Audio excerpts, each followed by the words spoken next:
Doctor Arvind బాబు గారు. అధ్యక్ష ధన్యవాదాలు. ఆర్టిఫిషియల్ ఇంటెలిజెన్స్ వల్ల సైంటిఫిక్గా మనం ముందుకెళ్తున్నాము.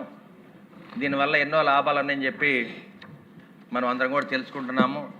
అదేవిధంగా ఆర్టిఫిషియల్ ఇంటెలిజెన్స్ కానీ క్వాంటమ్ వ్యాలీ గురించి కానీ మనం శంకుస్థాపన కూడా చేయడం జరిగింది.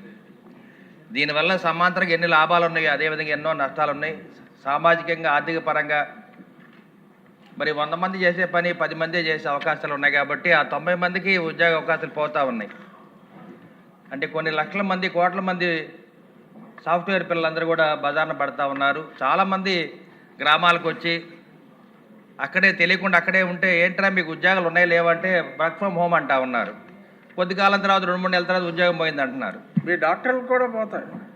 డాక్టర్ అయితే మేము చెట్టు కింద డాక్టర్ చెట్టు కింద ప్లేటర్ మేము బతకొచ్చు అధ్యక్ష. కానీ సాఫ్ట్వేర్ పిల్లలందరూ కూడా ఎన్నో ఏళ్ళు చదువుకొని ఆర్టిఫిషియల్ ఇంటెలిజెన్స్ వల్ల ఎంతోమంది బజార్న పడతారు. ఉద్యోగాల అవకాశాలు లేక ఆర్థిక పరంగా సామాజిక పరంగా కుటుంబాలన్నీ కూడా చాలా ఇబ్బంది పడుతున్నాయి అధ్యక్ష. ప్రపంచవ్యాప్తంగా ఇదే నష్టం జరుగుతుంది. అదేవిధంగా మానవుల శాఖ మంత్రి గారు కానీ రాష్ట్ర ప్రభుత్వం కానీ కేంద్ర ప్రభుత్వం కానీ వీరికి ఏదైనా అండగా ఉండగలరా? ఎందుకంటే మనం ఎన్నో ఉద్యోగాలు ఇస్తున్నాం రాష్ట్ర ప్రభుత్వం తరఫున. అదేవిధంగా ఇటువంటి ఆర్టిఫిషియల్ ఇంటెలిజెన్స్ వల్ల ఇంత నష్టం జరుగుతున్నప్పుడు మనం ఏదైనా వారి కుటుంబాలకు అండగా ఉండగలవా లేదా? మీ ద్వారా సభకు తెలియజేస్తూ ఉన్నాను అధ్యక్ష. ఇది ఒక సామాజిక బాధ్యతగా నేను తెలియజేస్తాను అధ్యక్ష. ధన్యవాదాలు. అంటే ప్రపంచం అంతా అటువైపు వెళ్తూ ఉంటే డాక్టర్ గారు ఇలా మాట్లాడటం సమంజసం కాదేమో. బట్ ఎనీహో మీ అభిప్రాయం చెప్పారు. ధన్యవాదాలు.